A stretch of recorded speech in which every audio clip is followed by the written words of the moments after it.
আসসালামু আলাইকুম প্রিয় ভাই ও বোনেরা। আশা করি সবাই ভালো আছেন আলহামদুলিল্লাহ। কিন্তু আমরা ভালো থাকলেও ভালো নেই আমাদের ফিলিস্তিনের ভাই ও বোনেরা। তাই আমি আমাদের ফিলিস্তিনের আরও একটা সংবাদ তুলে ধরলাম, আশা করি সবাই শুনবেন। গাজা উপত্যকায় ইসরায়েলি হামলায় এক বয়স্ক নারী ও তার ছেলেসহ কমপক্ষে ৭ জন নিহত হয়েছেন। গতকাল শনিবার এই হামলার ঘটনা ঘটেছে।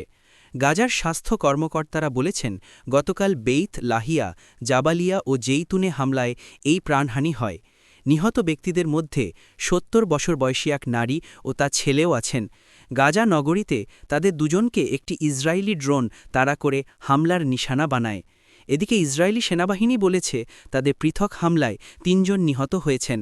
তাদের দাবি, ওই ৩ জন ইয়েলো লাইন অতিক্রম করেছিলেন। এটি একটি অচিহ্নিত সীমারেখা।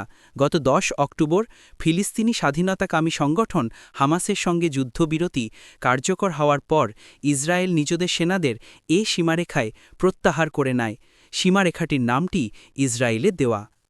অন্যদিকে বাংলাদেশের বড় নিউজপাত্র যুগান্তরের মাধ্যমে জানা গিয়েছে যে ইরানে সন্ত্রাসী ও শত্রু গোষ্ঠীর হামলায় ইসলামিক বিপ্লবী গার্ড বাহিনীর আইআরজিসির ৩ সদস্য নিহত হয়েছেন।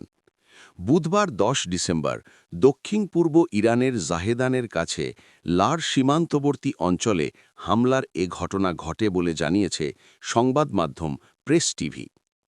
আইআরজিসির কুদস আঞ্চলিক সদর দপ্তর থেকে প্রকাশিত এক বিবৃতি অনুসারে ইরানের দক্ষিণ-পূর্ব সীমান্ত রক্ষায় দায়িত্ব পালনের সময় সৈন্যদের লক্ষ্যবস্তু করা হয়।